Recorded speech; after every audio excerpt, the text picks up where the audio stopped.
we are using Excel to make our job easy. And our job would only become easy if we have some shortcuts.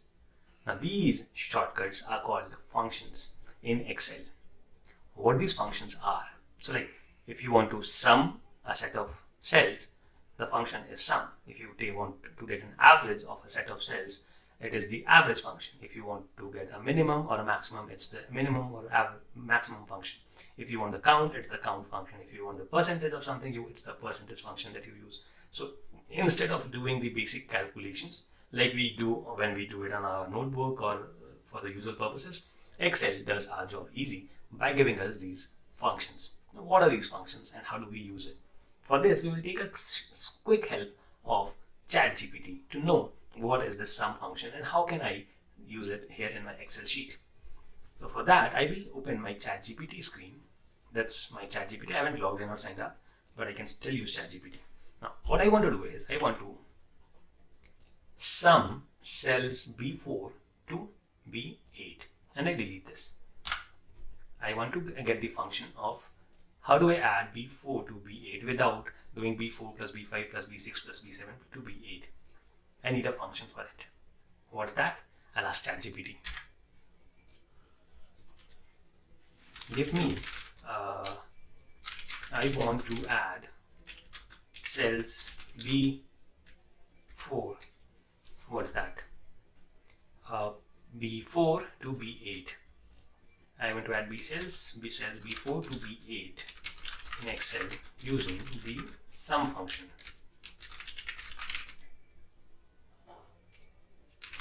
Help me with the same. Let's see what ChatGPT gives us. So here we have the exact function that we should be using to sum B4 to B8. I copy this, come back to Excel, come in here, double click, and I paste it.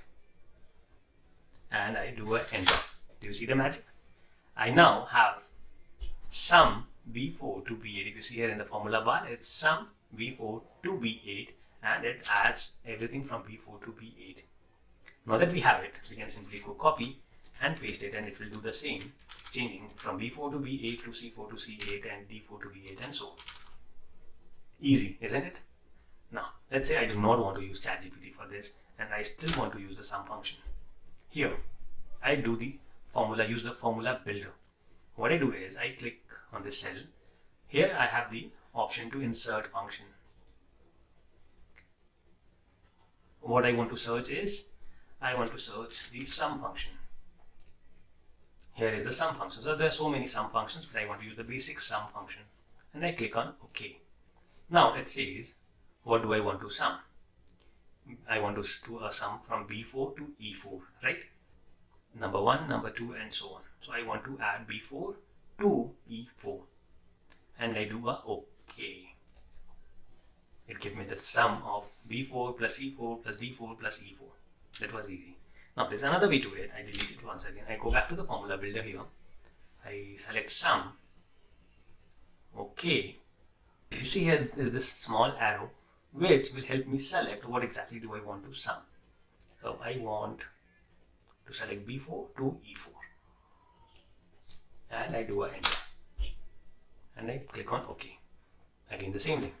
So by default Excel chose B4 to E4, but say that I do not want Excel to choose what cell to what cell do I want to sum, then I give the specific function of, let's say I did not want B4 to E4. I might not want, right? So I click here, I only select these three and I click enter. So it's B5 to E5, D5 this time, and I click on enter and it gives me B5 to D5.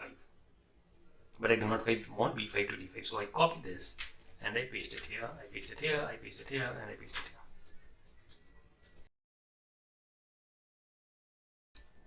here. Learning to do the average. I want the average of all the expenses that I spent in January month. The average, the usual way of doing an average would be is equal to total of the expense, that is 2420 divided by 5. That's how we do the average, right? That's 4 into 4. But let's say I do not want to use the manual way of doing it. I want to use the average function for this. So I go back to ChatGPT. I want to calculate the average of cells B4 to B8. Let's see what ChatGPT gives us to calculate the average of cells. This. Here I get the formula for average.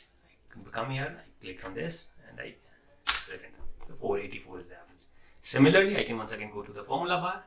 I can select average from here. I click on OK. I get the options to choose. I select this to this, and then I go back, so C4 to C8, OK, and I get the average is 477. Now if I copy this and paste it here, I get the average for the months of January, February, March, and April. That's how easy it is. You can use ChatGPT, or if you are aware of the average function, you can simply go and build the function the way I just did. That's all. The next function that we would want to work with is min and max. So let's say min and max. I want to know in January month in which of the particular categories I did the maximum expense and which of the category did I spend the least. So that is the min or the max. Out of these 5, I want to know what's maximum and what's the minimum. Since it's only 5 rows, I can easily see that okay, 150 is the minimum value and 1200 is the maximum value. But let's say you have 1000 rows and you still want the minimum and the maximum values. What do? I go back to ChatGPT for this. Okay, I want to know the min value of cells B4 to B9. To find the minimum value of B4 to B9, this is the core formula that we are going to use. I copy it here, I paste it here. Okay, I do not want B9 to be added because B9 is the total, so the total would always be the maximum. So I will want here it to be B8. 150 is the minimum. So B4 to B8. So similarly, I want the maximum value of cells B4 to B8. Now that's the function for maximum. I copy it and I paste it here. B4 to B8 and the maximum value. So the maximum is the rent, the minimum is the car expense. Similarly, once again, we can copy both and the maximum values. Makes it easy, isn't it? That's minimum and maximum values for me. Or you can also, instead of using ChatGPT, you can simply come back here, select the functions formula bar. If you cannot find it over here, I will just go with min. Here is the min function. I select OK. I want it from B4 to B10. No, I want it from B4 to B8. Or I can also select from here between B4 to B8. I click here. It's now okay. I will delete the previous one. And I do OK. It gave me 150. Similarly, I want the max function. I go back here. I look for max. Go. I have the max. I do OK. I want the references to be B4 to B8. I click here, B4 to B8, I do OK, I get 1200. So that's min and max function for you. Next is making you do things faster. When I say faster, I mean you used the formula sum sometime back. Before that, you used the traditional mathematics ways to add up the cells. That was B4 plus B5 plus B6 plus B7 plus B8 is equal to the total of all of these. Now, from the first step to the second step to using the formula, the functions, we have a faster way to do it. And that faster way of doing it is called AutoSum. But before going to AutoSum, I have a quick and a small thing to show you as well. Now, what is that? If you look at this, and we click on is equal to, so instead of going to the formula bar and selecting the function, or going here and selecting the maths and coming to sum and then B4 to B8 and putting OK, what we can do is easily, without having to go to the mouse and using any of the other keys, I just put a equal to, I write sum since I know the function that is for sum, and I get all the options related to sum if you see in the drop down. And I hit a tab. It automatically brought in the bracket for me. Now I want to add B4 to B8.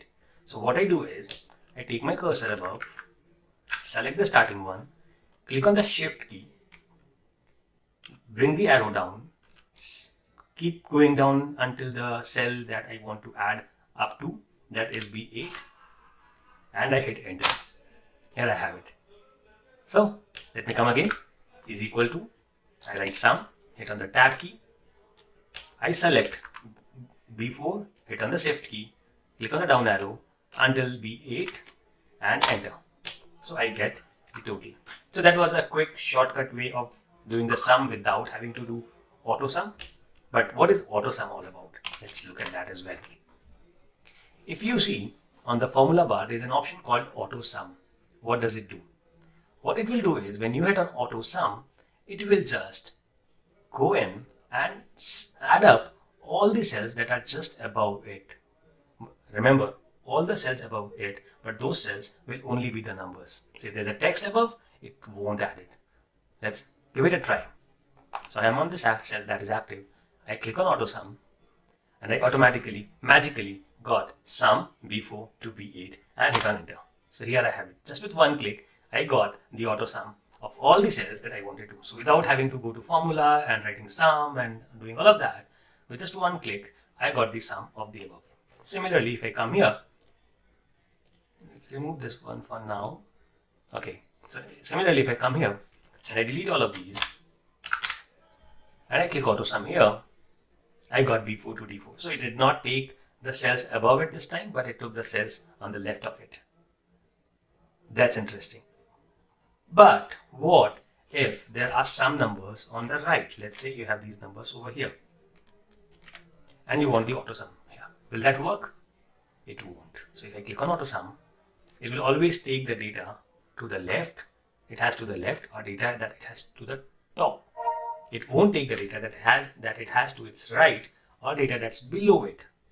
That's how mathematics works, right? They always write total on the either the right or at the bottom. We do not write the total on the left or at the top. And that's how Excel works for us. So that was a quick way of auto sum. Now there's another keyboard shortcut to doing auto sum. What is that keyboard shortcut? So here is the keyboard shortcut. If I want to see what the keyboard shortcut is, it's Alt is equal to. Okay, so let's try it again.